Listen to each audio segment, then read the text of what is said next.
You are watching Live OK Television.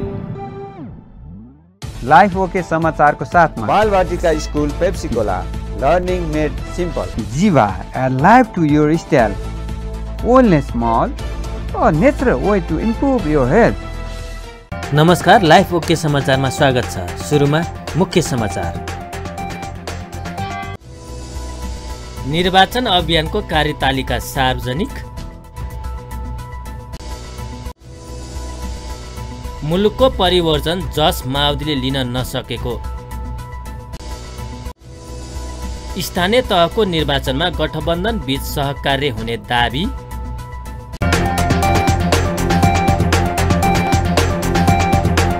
अब समाचार विस्तारमा।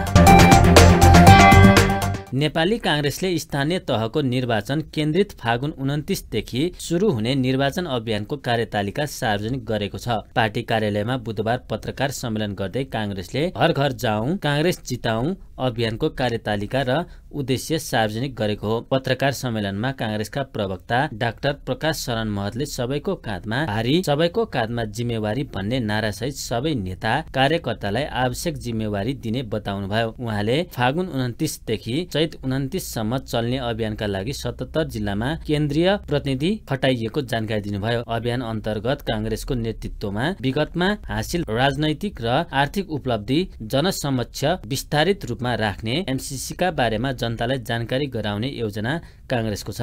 यस्तै केन्द्रबाट निर्धारित अभियानलाई व्यापक रूपले सफल बनाउन सम्पूर्ण एकता साथ परिचालित हुने र आफ्नो सीमित समिति अन्तर्गतका पदाधिकारी र सदस्यहरूलाई सम्बन्धित वडामा अथवा आवश्यकता अनुरूप फरक फरक वडामा परिचालन गरिने प्रवक्ता महतले बताउनुभयो। अभियान व्यवस्थित र प्रभावकारी बनाउन पार्टीको सबै तहमा अनुगमन समिति गठन गरिने र समितिले कार्यक्रमको कार्यान्वयन अनुगमन तथा कार्यान्वयन पश्चातको प्रभाव समेतको विश्लेषण गरेर पार्टीलाई सुझाव दिने उहाँले जानकारी दिनुभयो।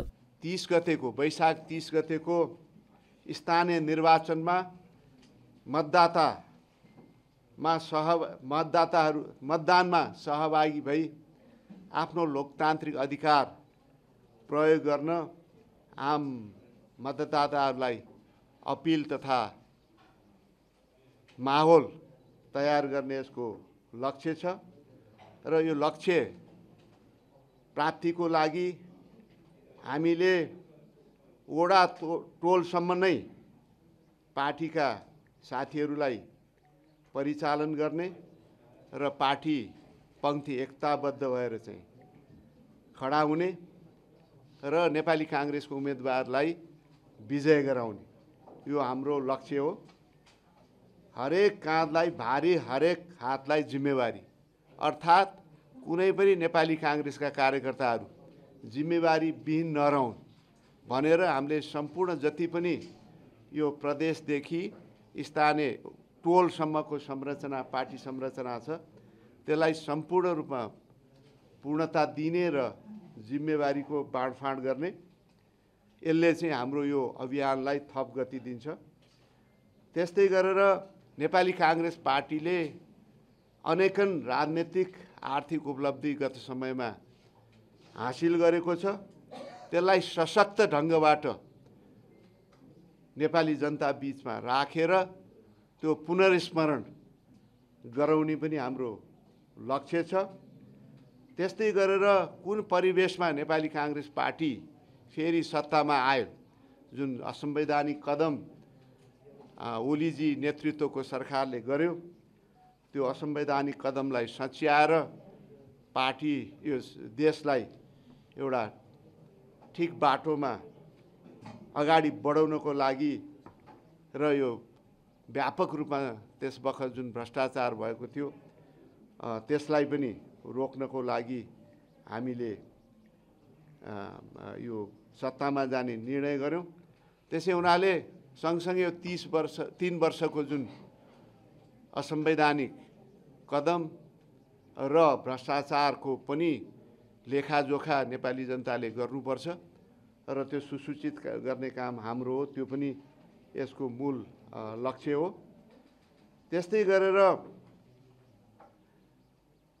नेपाली कांग्रेस पार्टीको नेतृत्वमा आदरणीय शेरबहादुर देउवा प्रधानमन्त्री भएपछि जुन कोभिडको सङ्क्रमण व्यापक रूपमा देशमा फैलिएको थियो, बन्दाबन्दीको अवस्था थियो, त्यसलाई समाप्त पारेर 70%। पत्रकार सम्मेलनमा कांग्रेसका उपसभापति पूर्णबहादुर खड्काले 30 वैशाखको स्थानीय तह निर्वाचनमा गठबन्धन गर्ने वा नगर्ने विषय पार्टीको केन्द्रीय कार्य समितिले निर्णय गर्ने बताउनुभयो। केन्द्रीय समिति बैठकले निर्णय नगर्दासम्म कांग्रेसका कार्यकर्तालाई गठबन्धनको विषयमा कुनै निर्देशन वा आग्रह नगरिने उहाँले बताउनुभयो। गठबन्धनको विषयमा निर्वाचनको प्रक्रियाको छलफलको क्रममा हाम्रो पार्टीको केन्द्रीय कार्य समितिको बैठक बस्छ, कार्य सम्पादन समितिको बैठक बस्छ।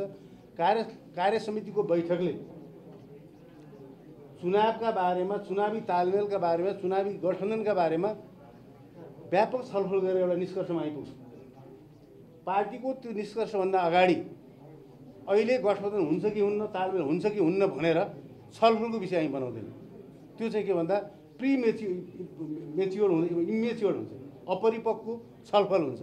त्यसैले पार्टीको केन्द्रीय कार्य समिति, कार्य सम्पादन समितिको बैठक बस्छ। त्यो बैठकमा व्यापक छलफल हुन्छ। जसरी एमसीसीमा कांग्रेस सर्वसम्मतिले एउटा निर्णय पुग्यो, त्यसै गरी यो चर्चामा आएको गठबन्धन चुनावी तालमेलको विषयमा सर्वसम्मतिले हामी एउटा निर्णय गर्छौँ र त्यो निर्णय लिएर जनताको बिचमा जान्छौँ। यसबाहेक यसमा चाहिँ कांग्रेस अलमैली पक्ष। अभियान अन्तर्गत नै भातृ र शुभेच्छुक संस्थाले आफ्नो संगठनको प्रकृति अनुसारको संरचना, स्थानीय तहको वडासम्मको संरचनालाई अभियानको अवधिमा पूर्णता दिने कांग्रेसले जनाएको छ। नेकपा माओवादी केन्द्रका अध्यक्ष पुष्पकमल दाहाल प्रचण्डले गुटबन्दी र पार्टीभित्रकै अन्तर्विरोधका कारण मुलुकले परिवर्तनको जस माओवादीले लिन नसकेको बताउनु भएको छ। बुधबार काठमाडौँमा पार्टी निकट नेपाल उद्योग व्यवसायी महासंघको केन्द्रीय तथर्थ समितिको पूर्ण बैठकलाई सम्बोधन गर्दै प्रचण्डले आजको परिवर्तनको प्रमुख वाहक माओवादी भए पनि गुटबन्दी र पार्टीभित्रकै अन्तर्विरोधका कारण यसलाई स्थापित गर्न नसकेको बताउनु भएको हो। उहाँले पार्टी र नेतृत्व निर्माणमा परम्परागत मान्यताबाट बाहिर आउन नसकेको समेत बताउनुभयो। पार्टीको केन्द्रीय कमिटीमा समावेशीका साथै बाह्य क्षेत्रको सहभागिता पनि गराउनुपर्ने आफ्नो प्रस्ताव गरेको र त्यसमा समग्र पार्टी गम्भीर रहेको उहाँले बताउनुभयो। त्यस्तै प्रचण्डले अहिले पनि लगातार संविधानमाथि प्रहार भइरहेको भन्दै यसलाई जगाउन लागि परेको धारणा राख्नुभयो। समाजवाद उन्मुख अर्थतन्त्रलाई ठिक ढंगले लागू गर्नका लागि अघि बढ्नुपर्ने उहाँको भनाइ छ। इन्क्लुसिभ डेमोक्रेसीको हिसाबले हाम्रो संविधान एउटा विशिष्ट र युनिक मौलिक खालको संविधानको रूपमा त्यो प्रस्तुत छ। यो प्रयोगमा छ र प्रारम्भिक चरणमा पनि छ।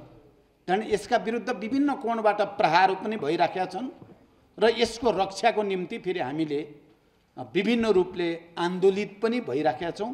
आफ्नो ठाउँबाट मेहनत पनि गरिराखेकै छौँ। गत सालमा हामीले जे देख्यौँ, संविधान नै धरापमा पर्ने जस्तो, लोकतन्त्र खास गरी समावेशी लोकतन्त्र नै धरापमा पर्ने स्थिति हामीले अनुभूत गऱ्यौँ र त्यसका विरुद्ध हामीले सडकमा, सदनमा, सबैतिर सङ्घर्षको एउटा नयाँ प्रक्रिया अगाडि बढायौँ र त्यसमा मूलभूत रूपमा हामी सफल पनि भयौँ। तर अहिले पनि समाजवाद उन्मुख अर्थतन्त्रको विकास गर्ने कुरामा सार्वजनिक, निजी र सहकारीको समन्वयात्मक एउटा नयाँ मोडेलको विकास गर्ने कुरामा विवाद र बहस कायमै छ र त्यो मोडेललाई ठिक ढङ्गले विकसित गर्न सकिएको छैन। आजको परिवर्तनको प्रमुख वाहक भनेको पनि माओवादी केन्द्र नै हो। तर हामीले यसबीचमा जति आक्रामक ढङ्गले समाजमा यो चिजलाई स्थापित गर्नुपर्ने हो त्यति गर्न सकिएको छैन। कहिले आफैभित्रको अन्तर्विरोधमा रुमल लिएर, कहिले विभिन्न खालका गुटबन्दी भित्र चाहिँ हराएर हामीसँग भएको क्षमता र शक्तिलाई समाजमा अरू वर्ग तबकाको हैकमलाई कम पार्ने गरी शक्ति परिचालन हामीले गर्न जति सक्नुपर्ने त्यति सकेका छैनौँ। आज यो एकताबद्ध र केन्द्रीकृत भएको कमिटीका तपाईँहरू सबैलाई विभिन्न क्षेत्रको अनुभव प्राप्त भएको छ। तपाईँहरूले ठुल्ठुला व्यवसायी र पुँजीपतिहरूलाई नजिकबाट चिन्नु भएको छ।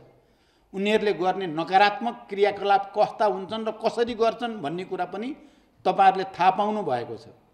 र राम्रो गर्ने व्यवसायीहरूको स्थिति के छ देशभक्त राष्ट्रिय स्वाधीनताका पक्षधरहरूको स्थिति के छ भन्ने कुरा पनि तपाईहरुले नजिकबाट अनुभूत गर्नुभएको छ। त्यसकारण तपाईहरुको चाहिँ भूमिका आउने दिनमा आक्रमक भनेको मैले नेगेटिभ अर्थमा भनेको होइन, वैचारिक राजनीतिक सांगठनिक र व्यावसायिक हितका दृष्टिकोणले पनि तपाईहरु संस्थागत रूपले र आक्रमक ढङ्गले प्रस्तुत हुन जरुरी छ।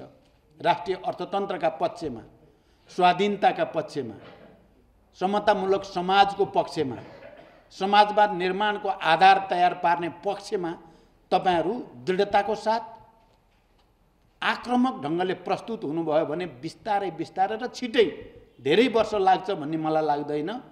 केही वर्षभित्रै यो संस्था देशको अर्थतन्त्रमा महत्त्वपूर्ण भूमिका खेल्ने संस्थाको रूपमा उब्रिएर आउन सक्छ भन्ने मेरो विश्वास छ। केन्द्रीय समितिको बैठकमा मैले नै के राखेको थिएँ भने हाम्रो पार्टी र नेतृत्व निर्माणको प्रक्रियामा हाम्रो अझै पनि परम्परागत मान्यताबाट हामी बाहिर आएका छैनौँ।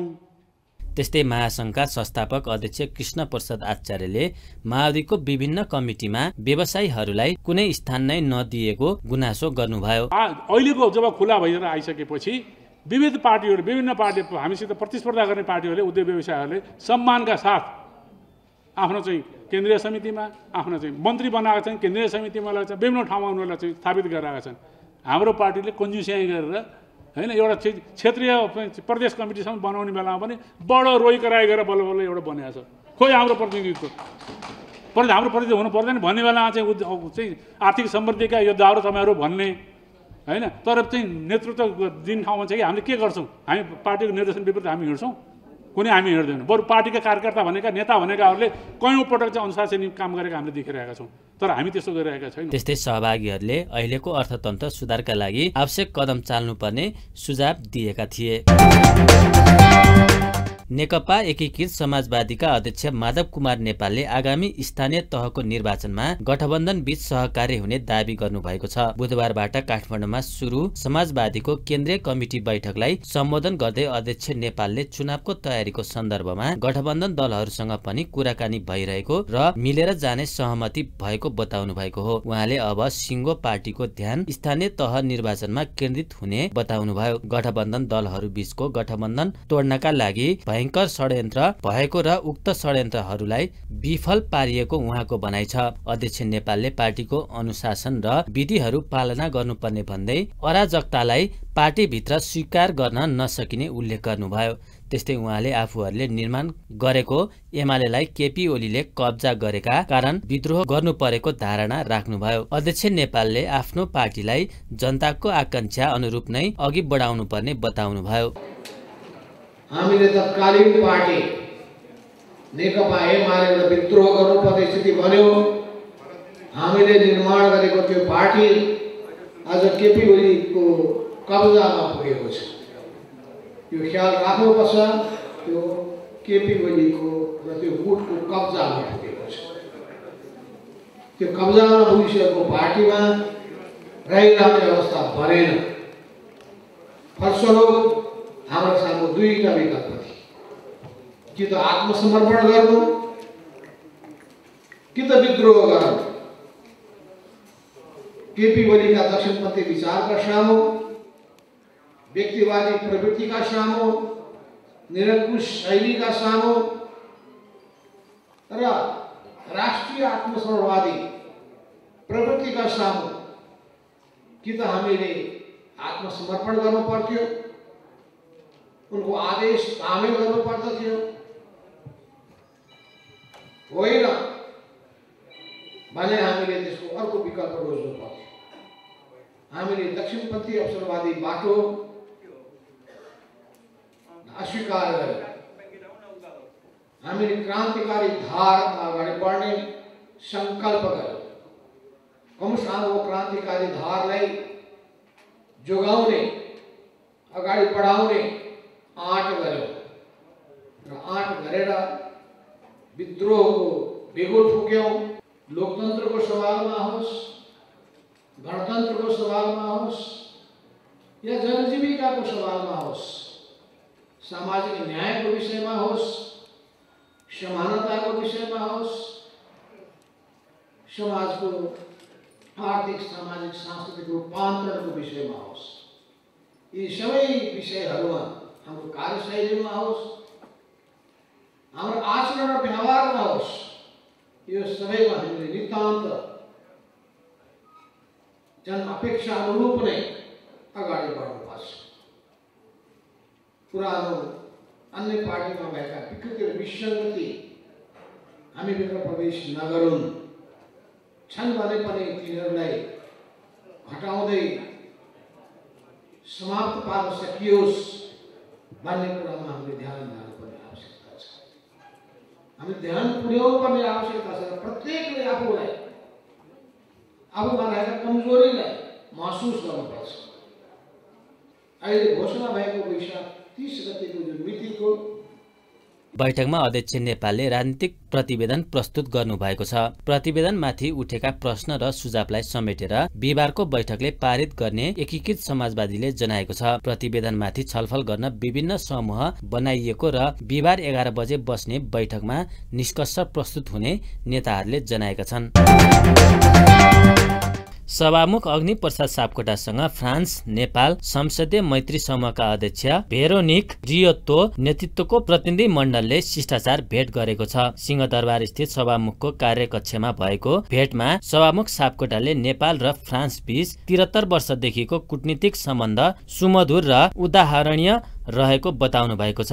उहाँले कोभिड-19 विरुद्ध लड्न फ्रान्सले चिकित्सा क्षेत्रमा र कोभ्याक्स अन्तर्गतको सहयोगका लागि फ्रान्स सरकार र फ्रान्सेली जनतालाई धन्यवाद ज्ञापन गर्नुभएको सभामुख सापकोटाको सचिवालयले जनाएको छ। जलवायु परिवर्तनका कारण सिर्जित समस्या समाधानका लागि फ्रान्सको भूमिका महत्त्वपूर्ण हुने बताउँदै सभामुख सापकोटाले सन् 2015 को पेरिस सम्झौता स्मरणीय रहने बताउनु भएको थियो। भेटमा फ्रान्स नेपाल संसदीय मैत्री समूहका अध्यक्ष भेरोनिकले दुई देशबीच आपसी सहयोग र सहकार्यका लागि छलफल गरेर क्षेत्र छनौट गर्न सकिने बताउनुभयो।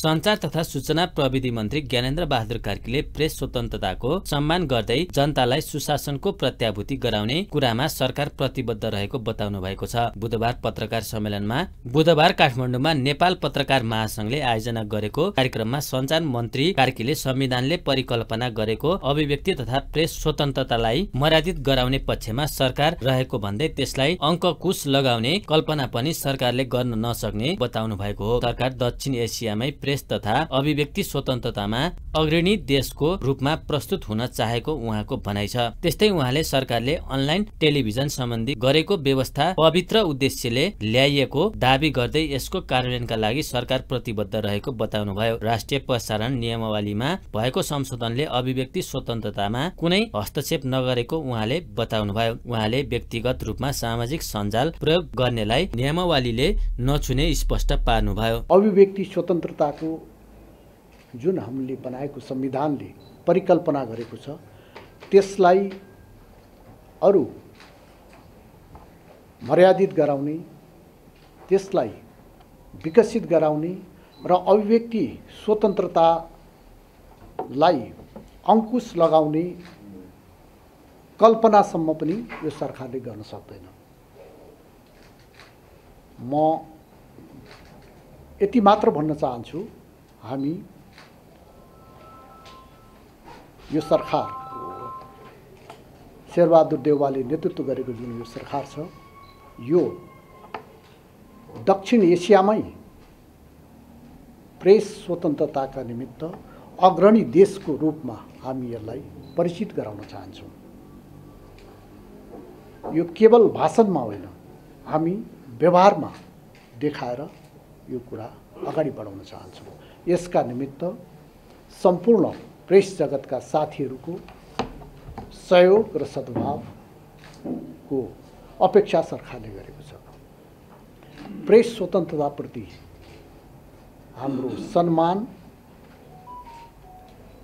र यसलाई अझ समृद्ध गराउने कुरामा सरकार सधैँ तपाईहरुको सुझाव लिएर अगाडि बढ्छ।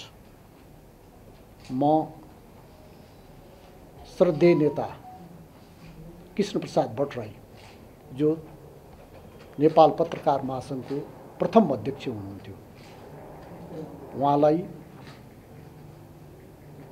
स्मरण गर्दै उहाँले जुन सपना देखेर नेपाल पत्रकार महासंघको अध्यक्ष हुनुभयो होला, त्यो सपना पूरा गर्नका निमित्त अहिले विपुल पोखरेलसम्म आइपुग्नु भएको छ। भोलि यो निरन्तरता रहनेछ र त्यो सपनालाई पूरा गराउने, देशमा पूर्ण प्रेस स्वतन्त्रता रहने, देश कानुनी शासनले सञ्चालित हुने र जनताले सुशासनको प्रत्याभूति गराउने काममा यो सरकारले काहीँ कतै कसैसँग कुनै विषयमा तर यदि नभनिकन अगाडि बढ्ने कुरा पनि म यहाँहरूलाई निवेदन गर्न चाहन्छु। युट्युब, भाइबर, फेसबुक, इन्स्टाग्राम र ट्विटरको बारेमा जुन कुराहरूको बहस भइराखेको छ त्यसका सम्बन्धमा म थोरै कुरा राख्न चाहन्छु।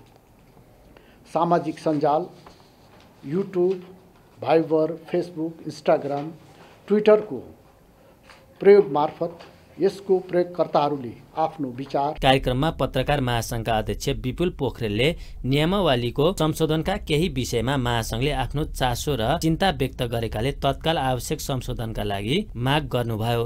उहाँले नियमावलीका विषयमा देखिएका अन्योलतालाई सरकारले अन्त्य गर्नुपर्ने धारणा राख्नुभयो। प्रेस स्वतन्त्रतालाई संकुचन गर्ने कल्पना पनि गर्दैन भनेर जुन प्रतिबद्धता व्यक्त गर्नुभयो, म त्यो प्रतिबद्धताको उच्च सम्मान गर्न चाहन्छु र त्यही प्रतिबद्धताका जगमा उनीहरू आफ्ना सबै कर्महरू हुन सकुन्, म त्यो आग्रह पनि गर्न चाहन्छु।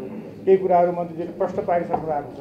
यद्यपि यो भर्खरै यो जुन संशोधन राष्ट्रिय प्रसारणको संशोधन भएको छ त्यसले अन्यलता थपेको छ। त्यसलाई हामीले यसरी प्रश्न पार्ने भनेर मन्त्रीज्यूको कुराहरू त आएको छ, म त्यसलाई स्वागत गर्न चाहन्छु। तर यो संशोधित ऐनको व्यवस्थालाई हेर्ने हो भने अब नागरिकहरू अनलाइन मार्फत र इन्टरनेट मार्फत आफूलाई चाहिँ तपाईँको संसारसँग साक्षात्कार गराउने भन्दा पनि इन्टरनेट मेरो नामबाट खुल्छ कि भनेर चाहिँ भाग्ने स्थितिको चाहिँ तपाईँको खतरा त्यो प्रावधानले नयाँ प्रावधानले गरेको छ। ठिकै, त्यो अवस्थाको अन्त्य मन्त्रीजीको जुन प्रतिबद्धता रह्यो त्यो संशोधन फेरि तत्काल संशोधन गरेर त्यसलाई थप स्पष्ट पार्न जरुरी छ। इन्टरनेटको प्लेटफर्मबाट नियमित प्रसारण हुने श्रव्य दृश्य सामग्री प्रवाह गरे बापत चाहिँ गर्ने कुरालाई अनलाइन टेलिभिजन भनिन्छ भन्ने र अनलाइन टेलिभिजनलाई चाहिँ तपाईँको दर्ता स्वरूप 5 लाख राख्ने भन्ने हो भने त एउटा कुनै सामान्य कुरा पनि हामीले श्रव्य दृश्य सामग्री निर्माण गरेर इन्टरनेटमा हामीले चाहिँ अपलोड गऱ्यौँ भने त्यसलाई त्यो व्याख्याले रोक्न सक्ने ठाउँ देखियो। त्यो रोक्न सक्ने ठाउँ नरहने गरी थप स्पष्ट व्याख्या नियमावलीमै होस् भन्ने हाम्रो कन्सर्न हो। यो हामीले विज्ञप्ति मार्फत पनि भनेका छौँ, मन्त्रीजीलाई अस्ति हामी भेटेर पनि भनेका छौँ, आज उहाँले त्यो प्रतिबद्धता पनि जनाउनु भएको छ। त्यो यो नियमावलीमा संशोधन होस् भन्ने म आग्रह गर्न चाहन्छु। दोस्रो कुरा, हामीले संसदमा के अरे दर्ता भएका र कतिपय मन्त्रालयमा रहेका प्रेस सम्बन्धी विभिन्न कानुनहरूको सन्दर्भमा हाम्रो रिजर्भेसनहरू छन्। त्यो कानुन त जस्ताको तस्तै पास भएमा पत्रकार महासंघले आन्दोलन गर्नुपर्ने अवस्था। त्यस्तै महासंघले साना तथा स्वरोजगारमूलक सञ्चार माध्यमलाई जगाउनका लागि लोक कल्याणकारी विज्ञापनमा 50% वृद्धि गर्न आग्रह गरेको छ भने पत्रकारको दक्षता अभिवृद्धिका लागि गठन गर्ने भनिएको आम सञ्चार प्रतिष्ठान तत्काल गठन गर्नका लागि पनि माग गरेको छ। नेपाल निर्माण व्यवसायी महासंघको 23औं साधारण सभा तथा 12औं अधिवेशन फागुन 27 देखि 29 गतेसम्म काठमाडौँमा हुने भएको छ। महासंघले बुधबार काठमाडौँमा पत्रकार सम्मेलन गर्दै साधारण सभा तथा अधिवेशनको उद्घाटन प्रधानमन्त्री शेरबहादुर देउवाले गर्ने तय भएको जनाएको छ। अधिवेशनमा 1200 प्रतिनिधि र 1200 पर्यवेक्षक गरी 2400 जनाको सहभागिता हुने महासंघले जनाएको छ। त्यस्तै अधिवेशनमा 59 सदस्यीय कार्य समिति मध्ये अध्यक्ष, वरिष्ठ उपाध्यक्ष, एसोसिएट सहित 8 उपाध्यक्ष, महासचिव, 2 उपमहासचिव, कोषाध्यक्ष र सहकोषाध्यक्ष सहित 46 पदमा निर्वाचन हुनेछ। साधारण सभा तथा अधिवेशन सम्पन्न गर्न 1,49,00,000 खर्च हुने अनुमान गरिएको महासंघका अध्यक्ष रवि सिंहले जानकारी दिनुभयो। उहाँले मन्त्री परिषदबाट पारित सार्वजनिक खरिद नियमावलीको 11औं संशोधनलाई अघि बढाउन सरकारको ध्यानाकर्षण गराउनुभयो। उक्त संशोधन अघि नबढ्दा निर्माण उद्योग अस्तव्यस्त भएको उहाँले बताउनुभयो। संवाद निर्माण कर्मीहरू त्यसबाट अत्यन्त उत्साहित भएका थियौँ र हामीले तत्कालै सरकारले चाहिँ सँग सहकार्य गरेर अगाडि बढ्ने र सार्वजनिक खरिद ऐन नियमावलीमा भएका हाम्रो 11औं महाधिवेशनको घोषणापत्र अनुरूप मुलुकभरिबाट आएका महाधिवेशन प्रतिनिधिहरूले दिएको निर्देशन बमोजिम त्यो घोषणापत्रलाई कार्यान्वयन गराउनलाई हामीले सरकारलाई सुझावहरू दियौँ, छलफलहरू गऱ्यौँ, अनुरोध गऱ्यौँ। त्यसै अनुरूप उहाँहरूले हाम्रो सुझाव लिएर सार्वजनिक खरिद नियमावलीको संशोधन गर्नुभयो। तर नियमावली संशोधन हुँदै गर्दाखेरि कतिवटा बुदाहरू राख्न जुन उपयुक्त हुँदैन थियो, त्यसमा चाहिँ सरकारले सरकारको तर्फबाट राख्ने बुदाहरूको विषयमा त्यसको सरकारवाला पक्ष निर्माण व्यवसायी मात्र होइन कि विकास मन्त्रालयका अधिकारीहरूसँग पनि छलफल नगर्दाखेरि सबैभन्दा ठुलो समस्या म्याद थपको समस्या आयो। नियमित रूपमा सञ्चालन भइरहेका आयोजनाहरू एकाएक 76 वैशाख 30बाट अवरुद्ध हुन पुग्यो र त्यो अवरुद्ध खुलाउन अघि नै मैले भनिसकेँ, हामीले त्यही वर्षको फागुन 14सम्म पुग्नु पर्यो। भन्दाखेरि हामी अत्यन्त उत्साहित भएको बेलामा 2/3 नजिकको सरकार, 2/3 नजिकको पार्टीले नेतृत्व गरेको 2/3को सरकार त्यस बेला तत्कालीन सरकारले सार्वजनिक खरिद ऐन टेबल गरेर छलफल गरेर लिएर आएको भए हामीले अहिले नेपालको विकासमा धेरै हदसम्म सहजता आइसक्ने थियो। अहिले जुन हिसाबले विकास निर्माणको काम असहजता भइरहेको छ, अहिले सरकारले आफ्नो बजेटलाई खर्च गर्न सकेको छैन। यी सबै कुराहरूको अवरुद्ध चाहिँ सार्वजनिक खरिद ऐन नियमावलीहरूले गरेको छ र गैर जिम्मेवार रूपमा चाहिँ टेन्डरहरू गर्ने यी सबै कुराहरूलाई सम्बोधन गर्नलाई हामीले सरकारलाई जुन सुझावहरू दिएका थियौँ त्यसमा सार्वजनिक खरिद नियमको 6औँदेखि 9औं संशोधनसम्ममा विविध समस्याहरूको समाधान भयो र म्याथको समस्याहरू पनि समाधान भयो। तर नियमावलीको संशोधन भनेको तत्कालीन मन्त्री परिषदबाट कुनै पनि बेला हुन्छ, तर यसलाई ठोस रूपमा ऐनमै व्यवस्थापन गर्न सकिएपछि त्यो दीर्घकालीन रूपमा त्यो कार्यगत हुन्छ र दीर्घकालीन रूपमा त्यो नियमावलीलाई चाहिँ नियमावलीमा भएका राम्रा कुराहरू र आवश्यक राम्रा कुराहरूलाई चाहिँ हामीले ऐनमै लिपिबद्ध गर्न सक्यौँ भने बल्ल हामीले हाम्रो आवश्यकता अनुसार। त्यस्तै अधिवेशन स्थल बाहिर विभिन्न कम्पनीका 30वटा स्थल रहने महासंघले जनाएको छ।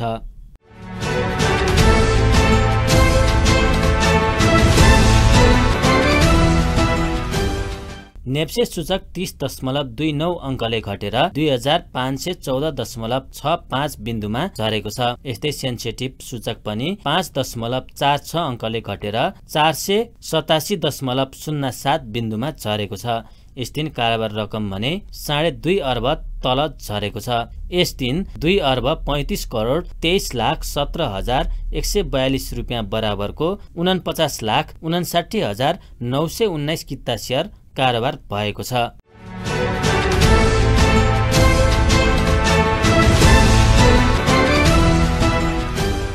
नेपाल सुनचाँदी व्यवसायी महासंघको तथ्याङ्क अनुसार छापला सुन प्रति तोला 1,05,500 रुपियाँमा खरिद बिक्री भइरहेको छ भने तेजाबी सुन प्रति तोला 1,05,500 रुपियाँमा कारोबार भइरहेको छ। चाँदी भने प्रति तोला 1,450 रुपियाँमा कारोबार भइरहेको छ।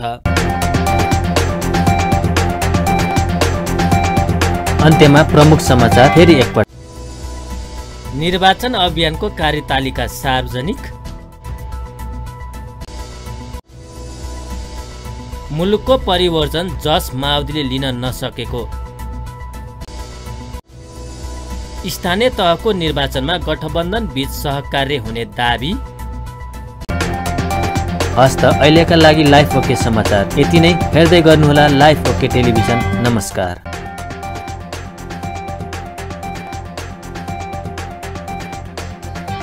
लाइफ ओके समाचारको साथमा Balvatika school Pepsicola learning made simple. Jiva a life to your style, wellness mall, a natural way to improve your health.